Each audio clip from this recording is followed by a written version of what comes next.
Hello and welcome to Fintech Impact. Just a reminder, as always, please sign up for my newsletter at jasonpereira.ca, where you'll get notification of all my podcasts, blogs, and other goings on. On to today's show.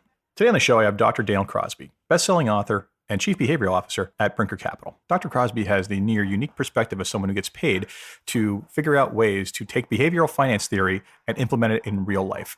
And he's come on the show today to specifically talk about his new platform, Tulip, which does just that. And with that, here's my interview with Dr. Crosby. Oh, Daniel, how you doing? I'm doing great. How are you? I'm very well. Thanks for taking some of your quarantine time to speak with me. Well, got nothing but time. No worries. Yes, there's a real dichotomy between those of us who are working just as busy as before and those of us who are whatever. So, Dr. Daniel Crosby, Chief Behavioral Officer of Brinker Capital, and also, I believe, founder of Tulip. Is that correct? That's right. Founder of Tulip. Tell us about Tulip. So Tulip is a behavioral analytics platform for financial advisors. So it all operates from the premise that the highest value that a financial advisor adds to her or his clients' lives comes through behavioral coaching. But historically, that process has been pretty unsystematic. Your ability to be a behavioral coach largely rose or fell with some of your personal attributes. And we wanted to systematize that process, give more data around that process, and standardize the process so that every advisor could become a skilled behavioral coach. Excellent. So we'll dive into that because that's a pretty loaded statement, because we can talk about how unstructured it's been and how you're trying to structure it. But before we get to that, tell us about your personal history, your position at Brinker, and then what led to the creation of Tulip. So that might take a while. Yeah. So in terms of my personal history, I think the salient thing to know is that I'm a clinical psychologist by education, which makes me a little bit of an odd duck in the world of finance. So I studied to be a shrink, but about 3 years into my doctoral degree in clinical psychology, I was really just frankly kind of burning out. The client work was very heavy. It was, it's important work. It was meaningful work, but it was also definitely the kind of work that I was taking home with me on the weekend. I loved thinking about human behavior, but I didn't love the sort of medical clinical aspects of it. And so I started to look for an application of psychology that was non-clinical. So my dad is a financial advisor. And even though at the time my dad wouldn't have known the term behavioral economics or behavioral finance, my dad said, effectively, there's a lot of psychology in what I do. So maybe you can see if there's business applications or, financial applications of psychology. So when I started down this rabbit hole, I initially got a job with a bank, vetting bankers pre-hire. So before a banker would get hired, I would give them an IQ test, a personality test, like a half-day grilling effectively to see if they would be a good fit for the bank. And in the bank, I discovered behavioral economics and found that there was this real dearth of accessible content. There was a lot of great research, like ivory tower type academic research, but there wasn't much for people like my dad, people sort of advisors in the trenches. And so I set out. So no real actionable, this is how you take that learning. It's interesting. I actually had an interview on this with the local newspaper about how do you take behavioral finance and apply it. And it's a lot of it's very informal. So sorry to cut you off there. Just wanted to jump in there, but go right ahead. No, that's absolutely right. And so what I found, I went out on my own, and so was on my own for 9 or 10 years, writing books, giving talks to financial advisors, consulting with financial services firms. And, what I found is exactly what you found. There was a great deal of interest in behavioral finance. There was some of the foundational academic work had been done by, people much smarter than me, but no one was really kind of taking it that last mile and giving concrete applicable tools to advisors. And so that's how, about a year and a half ago, that's how my role with Brinker Capital emerged. They had been a longtime client of mine, and they just showed a willingness to really take this the next step. They showed a willingness to develop training, tools, and technology to sit on an advisor's desk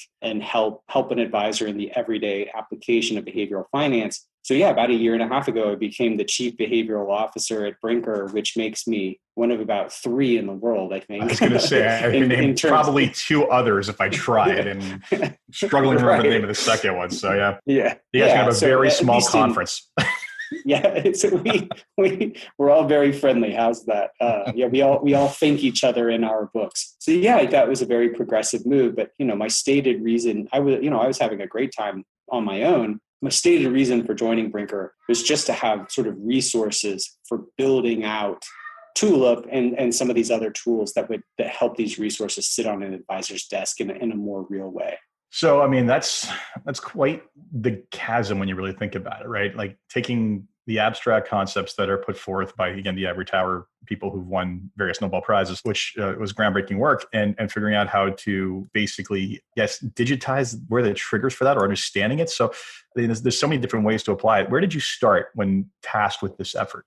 Yeah, so I knew one thing for sure. One of the first things you learn as a psychologist is that self-reported behavior is a horrible measure of actual behavior. Psychology is rife with problems, partially because we're asking people questions about their alcohol consumption, their level of mental illness, their sex life, their propensity to make different decisions at different times with their money. Like all of this stuff is really taboo. All of this stuff is really sort of opaque. People think they're much better at sort of giving an objective recounting of their behavior than they actually are. So one of the things that I knew for sure is that this thing had to be rooted in something that was behaviorally based, historically based, and gamified, really. It needed to be experiential and not a paper and pencil quiz. And so the way that we got around that, if you look at most assessments of risk-taking behavior, and Tulip is more than a risk tolerance questionnaire, even though that is a small fraction of what we measure. But if you look at most of them, it's a self-report, which will say, in one form or another, what would you do if you lost whatever, 15 or 20% of your account value? What would you do? Would you stay the course? Would you panic? Would you, do nothing? And people's ability to answer that objectively is just not there. Oh. And especially because look at the mess we're in right now, someone might answer this one way, but then when COVID-19 hits, they go, well, wait a minute, in the sterile confines of an academic assessment, I'm going to say one thing. When I'm worried about my health and my money and the economy, it's a different ball game. So what Tulip does is two things. First of all, it just looks at past behavior. So sort of one of these no duh moments from psychology is that the best predictor of future behavior is past behavior. So what we do is we aggregate accounts and we look at historical trading behavior. If you panicked in 08, 09, there's some assumption that you're panicky. There's some assumption that you may be a little panicky, but there was a weakness in that. And the weakness is, of course, if you're working with an advisor, the advisor's advice can have an impact on what you do. Like you might have been extremely panicky in 08 or 09, but you may not have panic sold because your advisor kept you invested. So we look at behavior, but we know that even looking at behavior is an imperfect measure. So we also have a gamified simulation of 30 years of market history that allows the client to sort of pre-experience what markets are like, make different decisions about their portfolio over that time frame, and do it all in the space of about 5 or 6 minutes. So, I mean, lots of things to unpack there. You talked about, I guess, we'll go back to Schiller and talk about narrative economics, making that decision in a void of you sitting in a comfortable room at home while things are fine is one thing. Making that decision against the narrative of COVID-19, the great financial crisis, something else, where you're worried about the future of society as a whole is a completely different context to answer that question. And so I get exactly where you're coming from. So you also mentioned that, of course, I guess it's one thing if they're coming from a do-it-yourself style model, you can probably more accurately measure their reaction to risk factors. But how do you account for the advisor buffer on all this? Like, is there a metric for the advisor reached out at this time, or the advisor's note saying, I talked him out of going to cash at this point? Like, how do you handle that? Yeah, so we have to do a couple of things, and without totally giving everything away, we look at multiple data points, right? We look at frequency of inbound contact. Like how much does that person's frequency of inbound contact rise or fall during periods of market volatility? Are they blowing their advisors, email and phone up every day? Or are they able to stay the course? You can look at things like how often they're logging in, correlating frequency of login. You can look at, and then of course you've got the simulation itself, which is not mediated by the advisor. And there's many other things, but those are just a few examples of things that are short of selling. You didn't go all the way to making sort of a catastrophic sell decision, but we do have some evidence that your anxiety was amplified during this time nonetheless. It's funny because before we met and we were kindly introduced by Cameron Passmore. And for those who haven't checked out Rational Reminder, there's a plug for their podcast, which is fantastic. I will say this much. I have spoken to many risk tolerance softwares over the years. I personally know the people from Finametrica. I've interviewed Riskalyze. I've had conversations surrounding this. And, as much as I have full respect for the psychometric profiling that they do, and then the pretty much prospect theory approach as well. But I've been waiting for something like this to be developed, right? I mean, now that we exist in a world that's a pool of data, I completely agree with you. Stated desire versus displayed desire, or whatever psychological term there is for those two things, are two very different things, right? We all want to be the best I want to go to the gym every day. My waist size tells you otherwise, okay? That's a very easy thing to see. Whereas we are now sitting on a pool of data that allows us to actually the next generation of assessing risk tolerance is basically taking all this in and stopping, not asking people what they're going to do, but listening to what they actually do. And I think you're kind of taking that midpoint, which is instead of just looking at what they've actually done, let's also look at gamifying it to give them a what if scenario to create that same environment where we can collect that kind of data as well. That sound about right?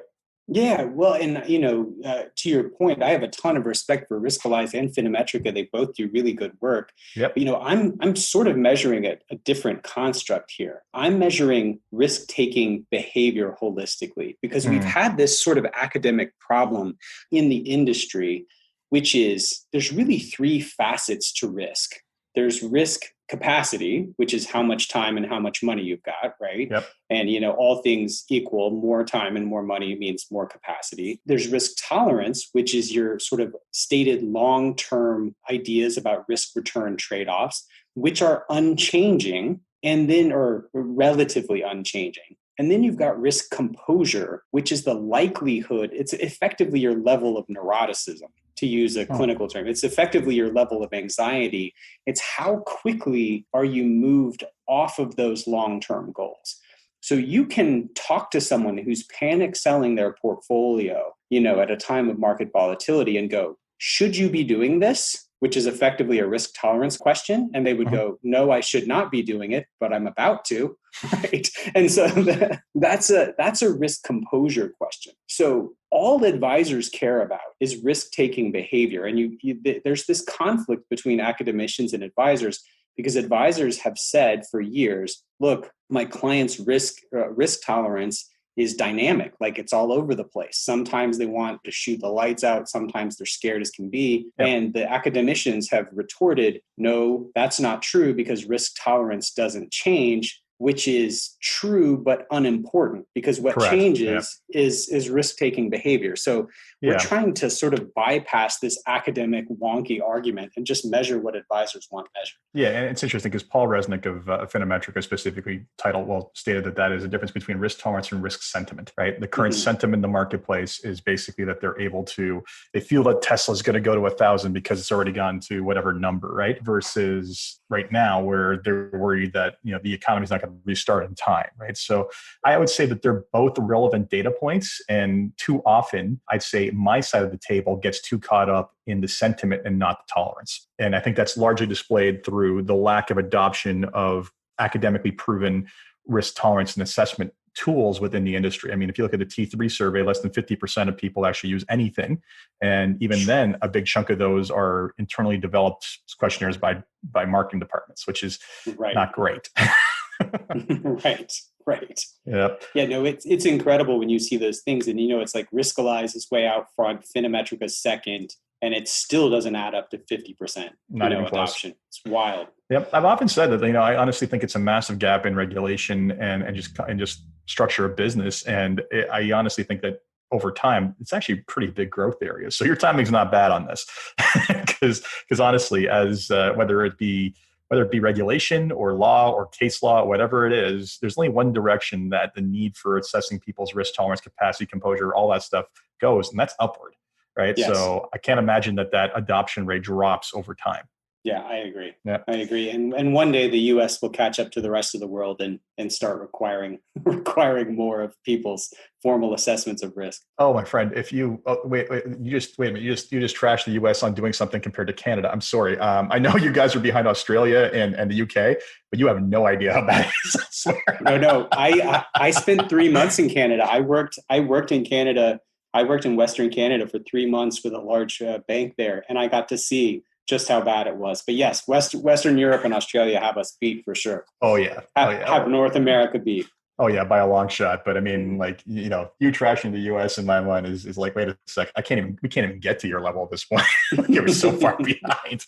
Anyway, so tell me about the entire flow of the experience, right? So I'm going to put this in front of a consumer of my client in order to best harness the power of this tool. What does that experience look like, start to finish? So start to finish, you're going to go in, and one of the things you're going to do early on is enter your actual data in terms of your actual age, your actual years to retirement, your actual investable wealth. And then we're going to create a simulation based on that. Because one of the critiques of other measures of risk-taking behavior is that they'll ask questions in a vacuum, like, if you lost $10,000, would that be a big deal or not? And if you have $10 million, it's not a very big deal. And if you have $15,000, it's a very, very big deal. So you have them enter some basic information. There are a couple of risk capacity questions.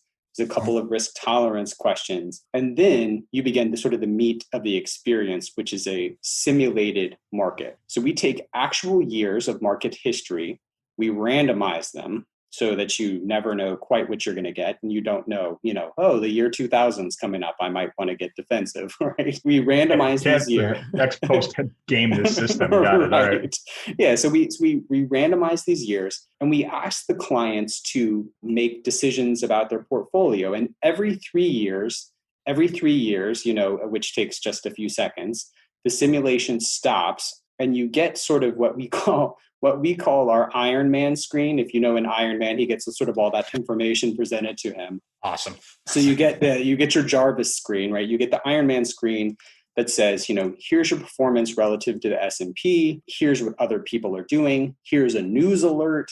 And we take actual news alerts from history, slightly sort of de-identified, but we take actual news events from history, and we give them relative performance. We give them effectively a financial forecast, and we say, what do you want to do? What do you want to do with your portfolio now? And then every 3 years, we give new updates, new comparisons, new reporting, new news reports. And so what we're doing in the background, of course, and I'm not going to, of course, talk about everything, the specifics of everything, but what we're doing in the background is getting a lot of behavioral data, right? We're seeing what sorts of levels of volatility spook them. We're seeing how active they are. We're seeing how likely they are to tweak their portfolio. We're seeing how bought in they are to the news and sort of how bought into financial forecasting. We're seeing if we give sort of a recommended level from the outset, or sort of a recommended portfolio. We see how likely they are to take good advice effectively, how coachable they are, and a host of other variables. And then, we play that out. And so at the end, what you get is this wealth of information in this report. You get information about how emotional they are, how prone to be excessively conservative they are, how prone they are to sort of give undue credence to news results. You give them a number. This is one of my favorite things. You give them a number that's the value of advice. So effectively, what you do is you compare their actual portfolio to the advised portfolio, and you examine the delta, and you say, look, this is the value of advice. This is how much taking good advice could have saved you over the course of this 30 years. So one of the things that advisors have a hard time doing is quantifying the value of being a decisional coach and what many of us call behavioral alpha. Like, we have some innate sense that this works, but what we're doing is saying, over an investment lifetime, getting some counsel, getting some advice would have saved you X. And I can tell you from our early simulations, it has tended to be a pretty big number, because people, unsurprisingly, are doing some pretty silly things when left to their own devices in these volatile markets. And what's cool too, I forgot one step. We asked them about some of their goals early on. Okay. And we asked them to sort of rank and prioritize their goals. And so then we report out the value of advice relative to those goals. So we said, let's say it's $500,000 is the value of advice. Let's say if your goal is to send a kid to college, you would say your value of advice was $500,000, which is 10 years education at an Ivy League institution. If your goal was to go on a vacation, we say the value of advice was $500,000, which is 50 trips to Toronto, or whatever it is, right? So we couch it in terms that they can understand, and we want to make it very practical for them. So then we kind of go through these 4 behaviors that I talked about earlier. And then we have a list of, at the end, we have reciprocal commitments. And this is something that the advisor can customize, right? So the commitments, we see advice as a two-way street. And I think, unfortunately, the research shows that clients think, I'm going to come in, I'm going to give you my money, don't screw it up, like effectively. And, whether I make it to the finish line or not has primarily to do with how skilled my advisor is and not anything to do with my own behaviors. And we're trying to change that. The old delegation of blame paradigm. There you go. Yes. That's good. It's exactly what it is. Yes. Right. And so what we're doing is saying, look, this is a two-way street. This is a two-way street, and saying, here's what I, your advisor, am going to do. Here's my part of the bargain. I'm going to, monitor your portfolio. I'm going to give you sound counsel. I'm going to do, these 6 things. For your part, these are the things that you need to do, and they're going to be taken from the assessment. So if this person shows a tendency to pay undue heed to financial news, say, you might say, okay, one of the things that caused you some problems is you were, a little tuned into the financial news. So what I need you to do is whatever, turn off the TV. Cancel your WSJ subscription. There you go. That's right. So the cool part there is it's not like a stock thing. Like whatever that client's specific behavioral tendencies are, we're going to give you a sort of a document that outlines them. And then the final piece, which is based on some great work by Robert Cialdini, it's double signed. So this seems a little maybe formal, but it's a form of pre-commitment. Right? It's a pre-commitment, and it's one of these things where the advisor can say, look, Mr. Smith, we knew from the Tulip assessment that you were going to be a little emotional and that you were going to tune into the news. And we knew that these tendencies were going to cost you X dollars. So what we want to do, so when COVID-19 hits and he's freaking out, you go, okay, we knew there would be days like this. We knew that this was, you were prone to this. We knew there would be days like this, and we committed not to do it. And the research shows that people who have signed even a simple document like that are dramatically more likely to comply with it than people who have not. So that's sort of the basic reporting and how the conversation might go. Fantastic. No, it's basically signing your name to something is a very powerful psychological thing because it's, we only sign things that we're committed to, right? And I totally get where that comes from. So a number of questions unpacked around that entire thing. One of the things that I often have had clients come back to me with risk tolerance questionnaires saying, look, I didn't know what to answer, right? And you have to train, like, there is no right answer. Just think about how you would honestly react to that. What's the feedback been on the input side thus far? Any kind of hiccups, bubbles? Have there been more refinement or changes that you weren't expecting to have to make there? Well, one of the things that we did, we built a sort of an MVP. We built sort of a working prototype, and it was admittedly pretty ugly. And we put some people through it. Yeah, right? Yeah, you should be embarrassed by it, right? That's the old, Reid Hoffman saying, you should be embarrassed by your first version of your product. I was. So, so good for me. But yeah, so it just needed to be a little more user friendly. So now we have, what do you call them? Sort of the ghost marks that it's like a walk you through all the functionality. It's very, very clean. It's gorgeous now, if I do say so. And so it's very intuitive. And so the second iteration is just much more user friendly. And I think before there was too much to sort of pay attention to. And so this modal screen, the Iron Man screen, brings everything you need to the forefront when you need it. And it allows people to do it in a much more streamlined way. Does it have a Girl Friday telling them to do, or Jarvis, whatever? Depending on it does not. That's we'll look for that in 2.0. So you mentioned that you were comparing it to the advised models. So where is that sort of baseline coming from? Where is the data on the advised model being generated? So that's just our initial recommendation. I mean, it's effectively what you did versus doing nothing. So we have a model that comes out from based on the initial questions that they answer. It's based on those 3 facets we talked about: capacity, composure, and tolerance. Those quick questions, we set an advised model, and then we just compare what they did to doing nothing. And it's been, there are some people that do fine, but the majority of people do horribly. And so that's been our experience so far. Well, I mean, it's the common belief that when things happen, you have to do something. And more Yes. often than not, the academic literature proves that no, just hold on, and basically, whether it's the index or not, just stop reacting to the short-term news. And the reality is that, that doesn't trickle down to the consumer. They're sold the Wolf of Wall Street myth that everything is rapid trading and throwing footballs around and partying in nondescript ways. Um, But so Yeah. it's not always surprising. So basically, essentially, someone comes out to some sort of risk profile that says their portfolio, lack of better term, is a 60-40 mix of whatever it is, and it should be diversified in the following way. You buy and hold, this is what it's going to look like. Assume that the advisor basically keeps you in that portfolio versus left to your own devices. Oh my goodness, look what you did to yourself. And That's right. yeah, you said the entire difficulty advisors have demonstrating value sometimes. I totally get that, having lived that all the time, because it's never the same for two clients, right? For the most neurotic client who's willing to listen on a portfolio, you're right. Like, this is the demonstration. Oh my God, look how much I could have saved you. Other ones, it could be it could be the area of taxation. But it's one of these things where, short of them having an identical twin who behaves in the exact same way, not listening to your advice or paying you for it, and then comparing those results 10 years later, it is very difficult to necessarily show just how the decisions you made are impacting their lives compared to the baseline.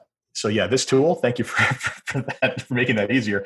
Now, one other question for you, and this comes out of some other risk tolerance reading I've read in the past. Is there any sort of contextual change here at any point based on dollar value of the account? Because there is some behavioral finance literature that says that risk tolerance is basically subject to prospect theory to some degree. So you may be, at $50,000, it doesn't bother you as much to be as risky, but at $5 million, it's going to give you a heart attack. Is that adaptive here, or is that just something that you don't buy into based on literature?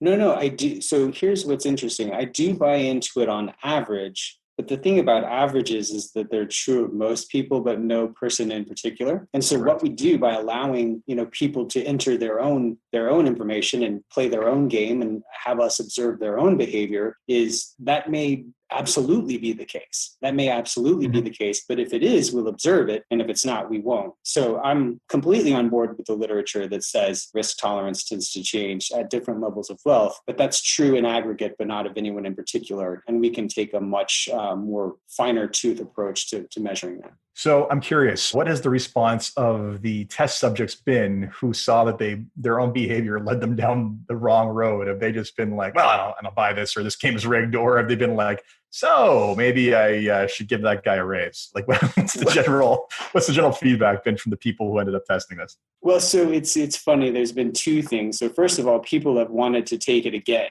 because people are naturally competitive, and they're like, okay, I learned this was a game and I lost. I'm going to win next time. Right. Well, what's interesting though is this wasn't sort of an anticipated use case for me, but it's one of these emergent things.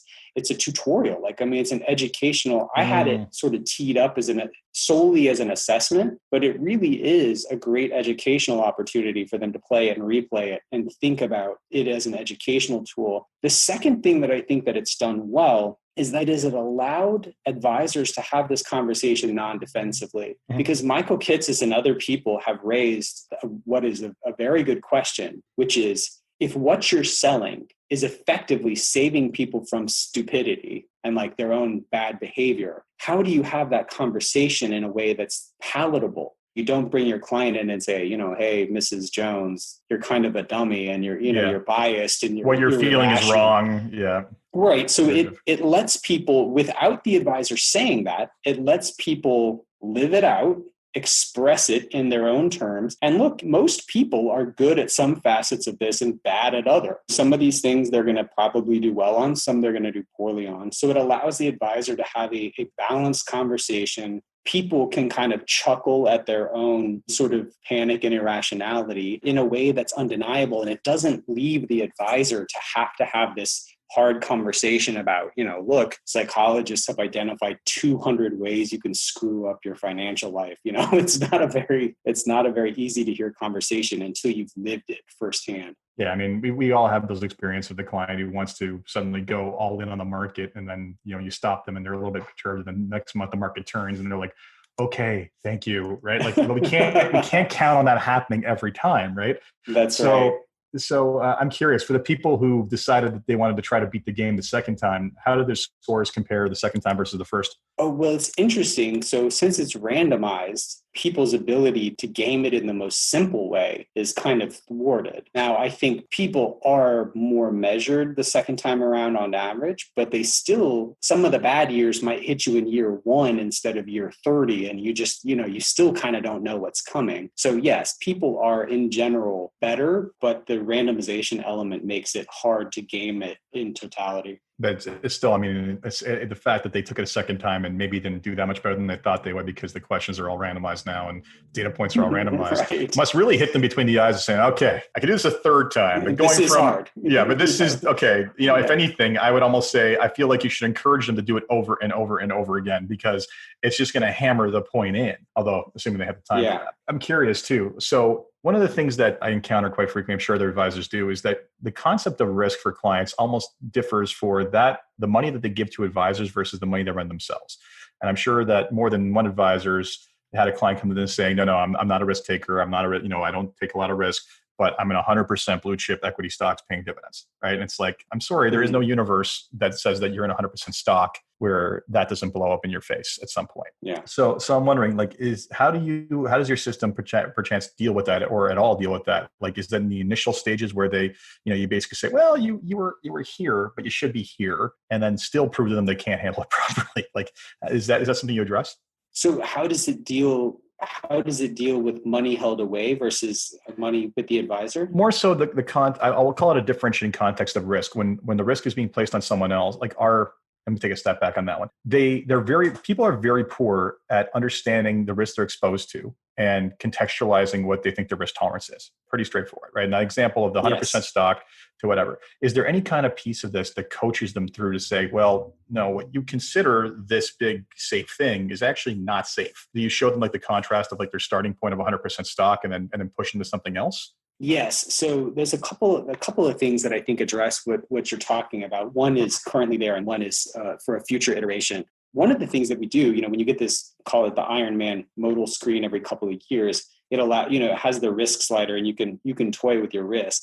So one of the things we know about how people think about risk is that people tend to fall into one of two buckets primarily when they think about risk. Some people are sort of downside first when they think about risk, and others are upside first.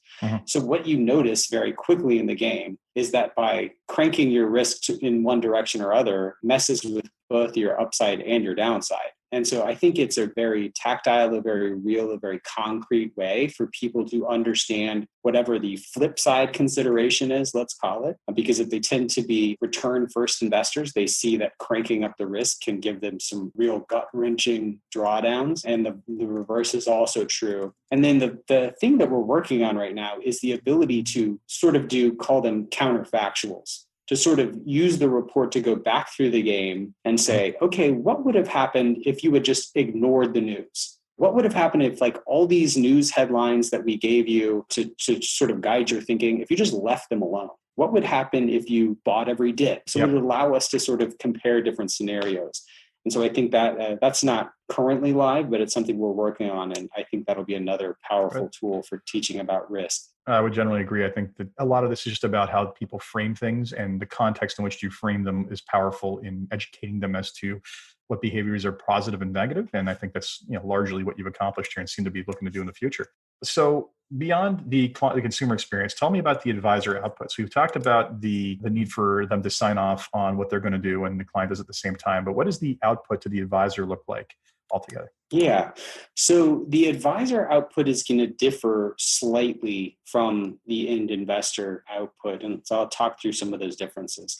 So the advisor output's going to have a sort of an overall score, right? Sort of an overall score. It's also going to have a score that we have landed on calling return on effort score, which was in my head, I originally referred to as the pain in the neck score, because it tells you how much that client is going to basically call you, right? Like how much is that client, how much are they going to freak out? How much are they going to call you? How much are they going to want to tweak their portfolio? And even, relative to the assets that they have. And so that return on effort score, I think one of the things that I think advisors need to be better about is just saying no to, a certain subset of clients. And I don't know that anxiety level is the salient yay or nay, but I think that advisors need to say no to more people. And that's one of the ways that can be thought about.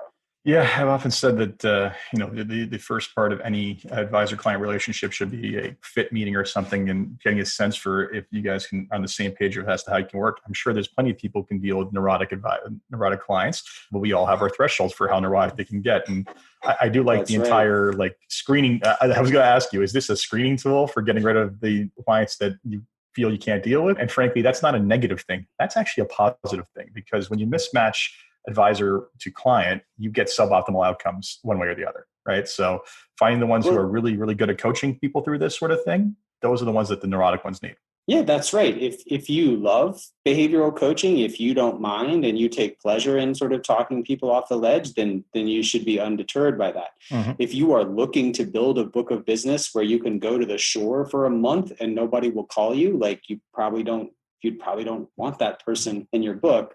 So yes, there will be, the overall score, there will be the goals and the return on effort score, there will be the goals and the value of advice score relative to those goals. We have 4 specific behavioral tendencies to look at. These were outlined in my book, The Behavioral Investor. I took the universe, this was some of the research that I did. I took the universe of 200 something bad biases and I broke it down into the 4 sort of primary biases. So this is emotion, attention, conservatism, and overconfidence. Mm-hmm. And so we're going to report on all of those things. Emotion is emotionality. Attention is the tendency to be drawn in by the news.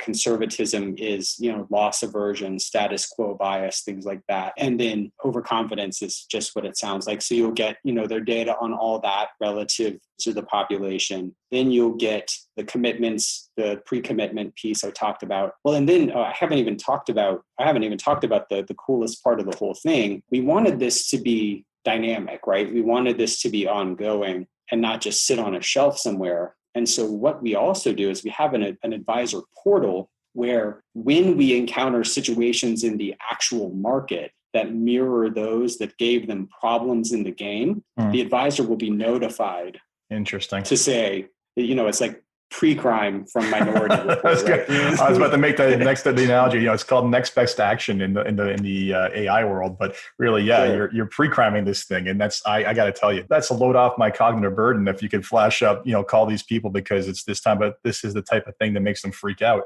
Yeah. No, that's fantastic. Yeah, I think you're going to do well with this, quite honestly. I hope so. And I'm also glad you plugged your book. That's The Behavioral Investor, which is a New York Times bestseller. And you also have another one, I believe, The Laws of Wealth, Psychology and Secrets of Investing Success. So highly encourage people to check out both of those in addition to Tulip. Before we wrap up, there's 3 questions I ask everybody, just kind of blue sky, make you think once. If you had one wish for something you could change in your company or the industry as a whole, what would it be? I think greater transparency. I'm surprised at how little information is still out there about how advisors get compensated, where the fees really go, what the funds really cost. It's even hard to find a good advisor because there's not a whole lot of information. It's all pretty opaque. It's all hidden behind these sort of official government reports that are, layers deep and hard to read. So greater transparency and more client centrism, I think would be positive developments. Fantastic. Well, you and me both. It's a big bone to pick for me in general. Second question for you. In developing Tulip, what has been the biggest challenge you've faced? Learning to, I will be totally ununique in this respect, but learning to communicate a technical vision to a group of creatives, right? Learning to translate sort of my wonky behavioral analytics stuff and make it look beautiful. Make it simple, make it intuitive, make it immersive so that it feels like the client is actually living through this thing and not this stilted robotic process. So translating these analytical behavioral pieces and making them just as user-friendly as possible. And then the last question I have for you is, what excites you the most about what it is you're working on? Doesn't have to be Tulip, it could be your position at Brinker or whatever it is, but what keeps you getting up every morning and plugging ahead? Well, what excites me is just being, again, kind of like I said from the outside, being able to systematize and standardize the delivery of good coaching. For a full decade, I stood on stages, talked to groups of large financial advisors, had absolute enthusiasm, just love for behavioral finance, great enthusiasm, great buy-in around the field, and then just seemingly nothing to help it stick. So yeah, it's almost like a self-help seminar, there. right? Like some people may take some stuff away, but in general, just falls on deaf ears in most cases. Yeah, And, absolutely. Yeah, without an action plan, it's a lot of cases, it's just like financial advice without an action plan and follow-up. How do you expect success? But you're at the forefront of actually taking abstract concepts and making them actionable. So I thank you for that. And I'm looking very forward to playing around with this when it's ready to go. Yeah. Thank you. Me and you both. So Daniel, thank you very much for your time and for your effort, because I think this is, like I said, you're kind of at the forefront of the next wave of understanding client behavior and helping match that to risk tolerance. It's just a starting point. I can see this going a lot farther than where we discussed just so far, but I think it's great potential. I would very much look forward to seeing it fully implemented. Yeah, thanks so much for having me on to talk about it. No, my pleasure. Thank you, and take care. So that was my interview with Dr. Daniel Crosby of Tulip. I hope you enjoyed that. I'm looking forward very much so to playing around with the platform when it's done. And in addition to that, for those of you who have not picked up his books, I highly recommend them. So as always, if you enjoyed this podcast, please leave a review on iTunes, Stitcher, or whatever you get your podcasts. It really does help other people discover it. Thank you and take care.